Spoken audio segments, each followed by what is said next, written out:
Kabar terbaru bagi honorer yang mendaftar pegawai pemerintah dengan perjanjian kerja, PPPK, pada tahun 2024 ini, ada informasi penting terbaru mengenai seleksinya, bagi honorer simak selengkapnya. Kabar hari ini yaitu seluruh honorer database BKN dan tercecer jadi peserta seleksi PPPK 2024. Surat keterangan, suket, tidak jadi masalah. Langkah tersebut diterapkan Pemkab Kudus. Lantaran itulah Kabupaten Kudus tidak menyisakan satupun honorernya tahun ini. Alhamdulillah semua honorer database BKN dan non-database BKN kami akomodasi pada seleksi PPPK 2024, kata Kepala BKPSDM Kabupaten Kudus Putut Winarno, pada Kamis siang lalu. Dia mengungkapkan, Pemkab Kudus sangat berpihak kepada honorer. Itu sebabnya semua persyaratan dipermudah, termasuk surat keterangan, suket, pengalaman kerja.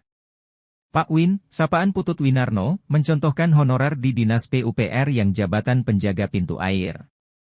Untuk menjaga agar honorernya bisa mendaftar, maka suket pengalaman kerja ditambahkan menjalankan tugas administrasi. Di Kabupaten Kudus, tidak ada honorer yang gagal jadi peserta tes PPPK 2024. Semuanya diloloskan administrasinya, kecuali ada 12 honorer yang gagal karena tidak punya ijazah. Kasus ini sulit dibantu Pemkab karena ijazah itu syarat wajib. Oleh karena itu, Pemkab Kudus memberikan solusi dengan mengangkat 12 honorer tidak punya ijazah ini menjadi tenaga outsourcing. Pemkab Kudus komitmen menyelesaikan honorer sesuai amanat UU ASN 2023. Segala upaya dilakukan agar honorer ini memiliki status ASN PPPK penuh waktu maupun paruh waktu, ditegasnya. Dia menyarankan kepada para pejabat Pemda untuk berteman dengan honorer agar bisa tahu siapa mereka.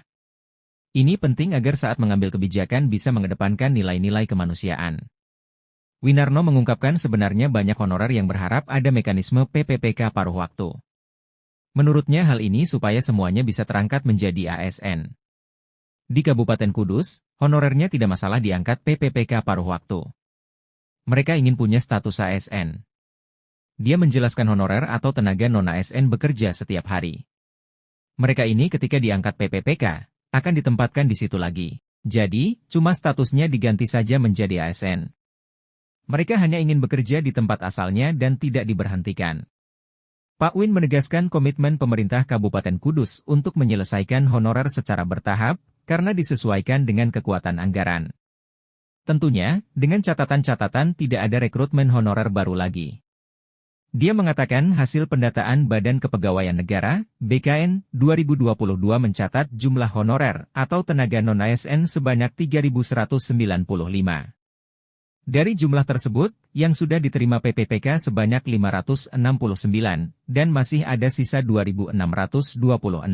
Sedangkan honorer K2 sebanyak 101, yang diterima PPPK 18 sehingga tersisa 83. Sekian dan terima kasih.